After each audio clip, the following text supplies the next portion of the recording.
स्वामीनारायण भगवान की जय। डायबिटीज़ कोच में आपका स्वागत है। आप बहुत समय से डायबिटीज़ से परेशान हैं और शुगर आपकी बहुत ज़्यादा बढ़ जाती है और कभी कभी एकदम कम भी हो जाती है।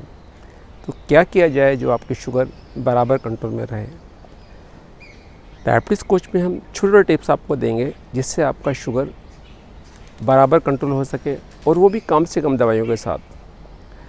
तो इसके अंदर हमारे 16 मॉड्यूल्स हैं, मतलब आपको हर हफ्ते आना है। जो पहले दिन आप आए, मान लीजिए आप सोमवार को आएँ, तो हर सोमवार को आपको 16 हफ्ते तक लगातार क्लिनिक पे आना है फॉलोअप के लिए। इस पर ध्यान रखें कि अभी कोविड चलता है और अगर आप आने में असमर्थ हों तो आप जो है ऑनलाइन कंसल्टेशन भी कर सकते हैं, लेकिन ध्यान रखें कि 16 हफ्ते लगातार करने में आपको जो फ़ायदा होगा वो वैसे नहीं मिल पाएगा। तो लगातार 16 हफ्ते फॉलोअप ज़रूर करते रहें। आप जो डायबिटीज़ कोच में सबसे पहला जो हम टिप बताते हैं वो ये है कि एक दालचीनी का टुकड़ा लीजिए आप और उसको मुंह में रख के चबाते रहिए। कम से कम दिन में इसको 3-4 बार करिए। उसके बाद रात को 1 चम्मच मेथी पानी में भिगो दीजिए और उसको रोज़ सुबह उठ के चबाई खाइए और जिस पानी में आपने उसको भिगोया है वो पानी उसके बाद पी जाइए। इसके बाद 5 फल और सब्जियां आपको रोज़ खाना है। एक खीरा, एक टमाटर, एक मूली, एक गाजर, एक सेब, एक संतरा, एक अमरूद, कोई भी 5 फल और सब्जियां लें। लेकिन ध्यान रखें कि केला, चीकू, आम, अंगूर, इन सब में मीठा बहुत ज़्यादा होता है। इनको आप ना ही लें, अगर लें तो बहुत कम मात्रा में, जैसे 4-5 अंगूर की दाना ले लिया या आम की 1 फाँक ले ली, इससे ज़्यादा आप ना लें।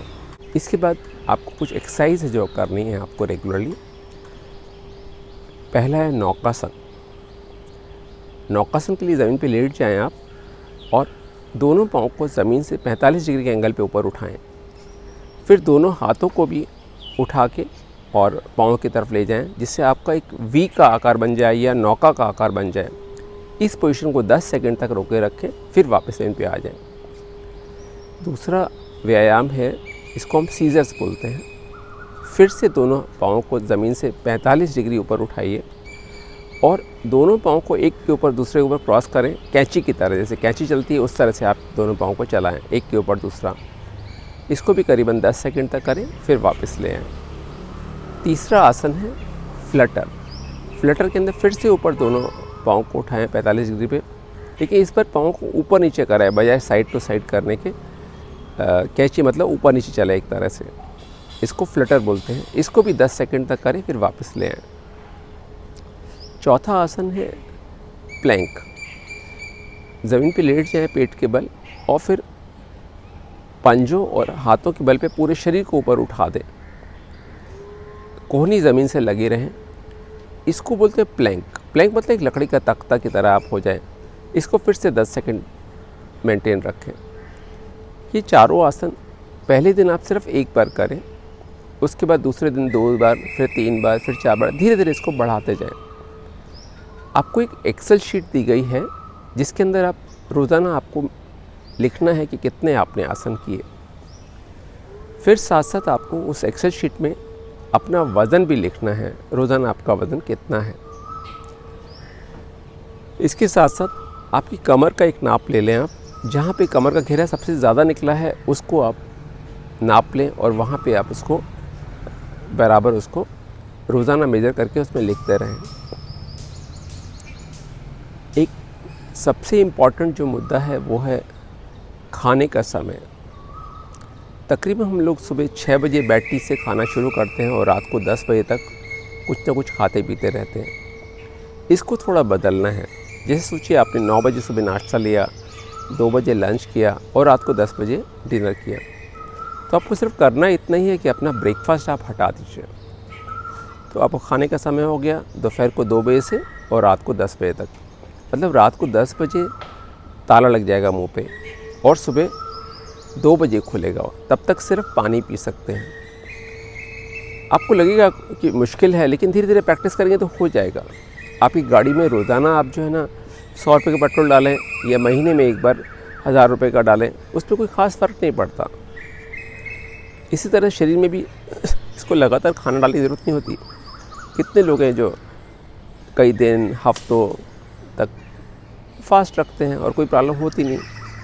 आप भी फास्ट रख सकते हैं।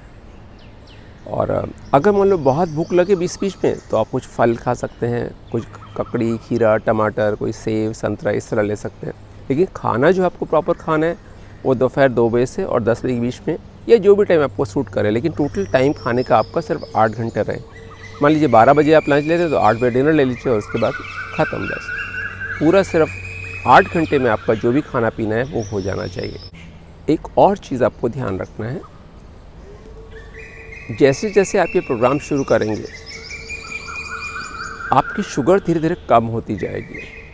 तो उस टाइम में आपको ख़ास ध्यान रखना है कि जो भी दवाइयाँ आप लेते हैं उसकी दवा की डोज़ आप धीरे धीरे कम करते जाएं। मान लीजिए आप एक 2 mg गोली लेते हैं तो हो सकता है इसके बाद आपको सिर्फ 1 mg गोली लेनी पड़े। अगर आपका इंसुलिन पहले आपका 30 यूनिट है तो हो सकता है इसके बाद घट के 26 आ जाए। रोज़ाना आपको अपना शुगर चेक करना है और उसके हिसाब से दवाइयों को एडजस्ट करना बहुत ज़रूरी है। अगर मान लो आपने दवा वही लेते रहें और ये प्रोग्राम करेंगे तो कभी भी शुगर आपकी लो हो सकती है, 50-60 पे पहुँच सकती है, उसमें आप मुसीबत में पड़ सकते हैं। तो ध्यान रखें कभी भी आपको हाइपोग्लाइसेमिया ना हो। 2 दवाइयाँ हम खासतौर पर रिकमेंड करते हैं। एक विटामिन डी का 60,000 यूनिट्स हर रविवार को आप लेते रहें करीबन 3 महीने तक। उसके बाद इसको महीने में एक बार कर सकते हैं। इसके साथ साथ एक बी कॉम्प्लेक्स की गोली आप ले सकते हैं, वो रोज़ की 1 लेते रहें आप। आपके पास एक ग्लूकोमीटर होना चाहिए, कोई अच्छी क्वालिटी का ग्लूकोमीटर, जिससे आप रोज़ाना शुगर अपनी नाप सकें। साथ में एक अपने वेइंग मशीन भी आप रखिए।